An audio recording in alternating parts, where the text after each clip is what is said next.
Baik, bismillahirrahmanirrahim. Assalamualaikum warahmatullahi wabarakatuh. Perkenalkan, nama saya Muhammad Khalil B dari program studi Hukum Ekonomi Syariah dengan NIM 20203874234039. Syukur alhamdulillah pada kesempatan kali ini kita masih diberi nikmat berupa nikmat kesehatan dan kesempatan sehingga dapat memenuhi tugas pengantar hukum Indonesia ini dalam hal presentase mengenai hukum acara. Langsung saja masuk pada materi kali ini mengenai hukum acara. Berbicara peradilan, tentunya ada yang namanya prosedur atau tata cara tertentu yang mana di dalamnya menurut undang-undang masing-masing. Nah, tata cara prosedur beracara ini sering disebut hukum acara, yang mana di Indonesia sendiri disebut seperti hukum perdata, hukum acara pidana, hukum acara peradilan, hukum tata usaha negara. Sebelum kita melangkah jauh dari pembahasan ini, perlu kita ketahui terlebih dahulu apa pengertian dan maksud dari fungsi atau tujuan hukum ini dibentuk. Sebagaimana dalam bab ini dijelaskan, masuk pada pembahasan pertama, yakni hukum acara perdata. Menurut Profesor Dr. Sudikno Mertokusumo SH, bahwa yang dimaksud dengan hukum acara perdata yakni peraturan hukum yang mengatur bagaimana cara ditaatinya hukum perdata material dengan peraturan hakim. Sedangkan menurut Abdul Qadir Muhammad menyatakan bahwa hukum acara perdata adalah peraturan hukum yang fungsinya untuk mempertahankan berlakunya hukum perdata sebagaimana mestinya. Masuk pada pembahasan pertama, yakni adapun sejarah bentuknya terbentuknya hukum acara perdata. Hukum ini pertama kali berlaku di Hindia Belanda dan disebut dengan Herzeni Island Relikmen atau HER. HER ini adalah salah satu sumber hukum acara perdata peninggalan kolonial Hindia Belanda yang sebenarnya berasal dari Islands Relikmen atau AR. Masuk pembahasan kedua, yakni selanjutnya mengenai asas-asas hukum acara perdata. Nah, dalam hal ini hakim harus bersifat menunggu sebagaimana dalam pasal 118 HER dan pasal 142 RBG. Hakim harus bersikap pasif, pasal 178 ayat 3 HER dan pasal 154 RBG. Harus bersifat terbuka dalam persidangan, pasal 19 ayat 1 dan pasal 20 Undang-Undang Nomor 4 Tahun 2004 tentang kekuasaan kehakiman. Terus mendengarkan kedua belah pihak, pasal 5 ayat 1 Undang-Undang Nomor 4 Tahun 2004. Putusan harus disertai alasan-alasan, pasal 25 Undang-Undang Nomor 4 Tahun 2004. Selanjutnya beracara dikenakan biaya, pasal 4 ayat 2, pasal 5 ayat 2 Undang-Undang Nomor 4 Tahun 2004. Selanjutnya tidak ada keharusan mewakilkan, pasal 123 HER 147 RBG. Masuk pada pembahasan ketiga, yakni gugatan dan surat gugatan. Apabila ada suatu perkara yang tidak bisa diselesaikan secara damai, maka pihak yang berperkara boleh mengajukan gugatan secara tertulis. Bahasan keempat, sita jaminan.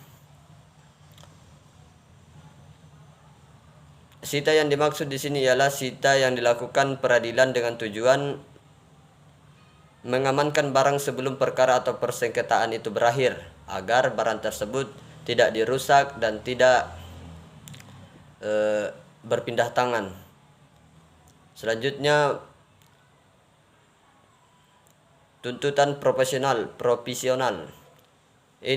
Tuntutan provisional ini untuk mengatur sesuatu yang mendesak dan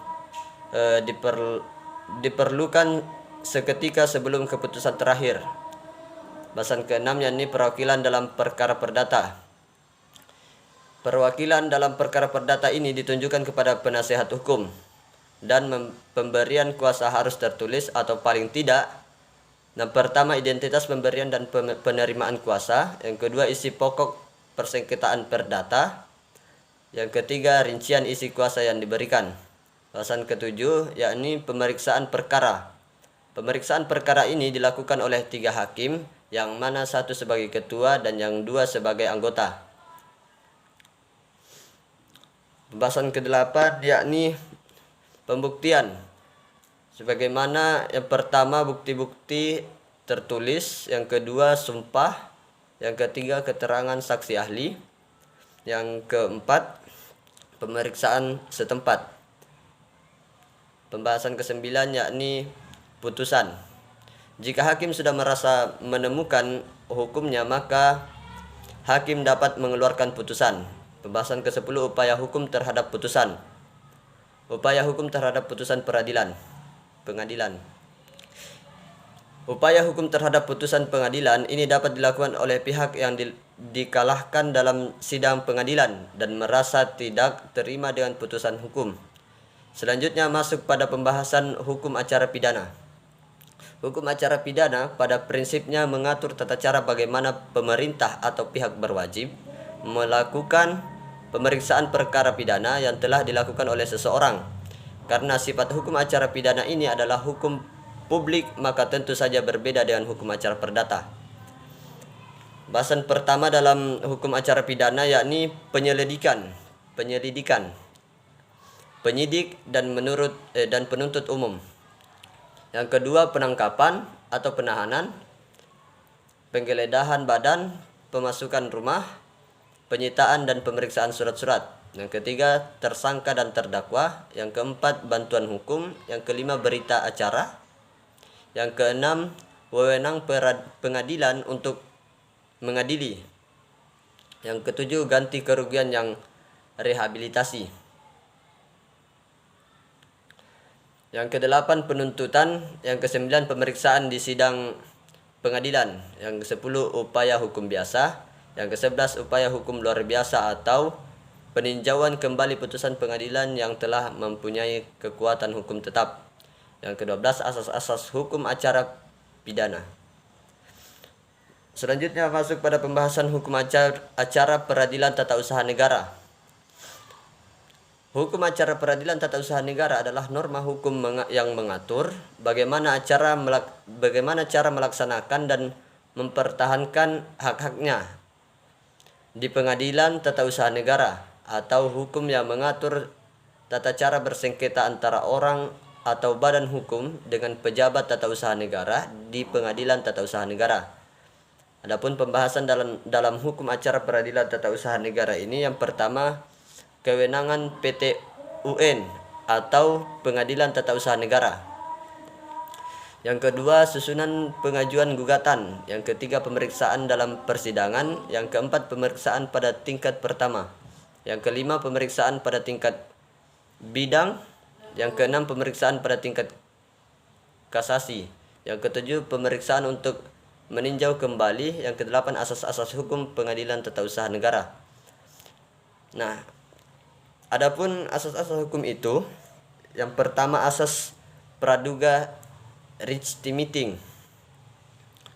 Yang kedua asas gugatan. Yang ketiga asas pihak harus didengarkan. Yang keempat asas kesatuan beracara. Yang kelima asas penyelenggaraan kekuasaan kehakiman yang merdeka. Yang keenam asas peradilan. Yang ketujuh asas hakim aktif. Yang kedelapan asas sidang terbuka untuk umum. Yang kesembilan asas peradilan berjenjang. Yang kesepuluh asas peradilan sebagai upaya terakhir untuk mendapatkan keadilan. Asas ke-11 yakni asas objektivitas. Masuk pada pembahasan selanjutnya yakni hukum acara Mahkamah Konstitusi. Hukum acara Mahkamah Konstitusi ialah hukum yang mengatur tata cara bersengketa di Mahkamah Konstitusi. Sebagaimana dalam pembahasan ini, yang pertama asas-asas hukum acara Mahkamah Konstitusi. Yang kedua objek perkara Mahkamah Konstitusi. Yang ketiga prosedur beracara. Adapun prosedur beracara dalam hal ini sebagaimana yang pertama pengajuan permohonan, yang kedua penjadwalan sidang, yang ketiga pemeriksaan, yang keempat putusan. Lanjut pada pembahasan selanjutnya, yakni hukum acara peradilan agama. Nah, hukum acara peradilan agama ini ialah hukum yang mengatur tata cara bersengketa di pengadilan agama. Hukum acara yang berlaku pada pengadilan agama adalah hukum acara perdata yang berlaku pada peradilan umum, kecuali hal-hal yang diatur secara khusus seperti seperti pemeriksaan sengketa pernikahan, pemeriksaan cerai yang datang dari pihak suami, cerai karena alasan zina.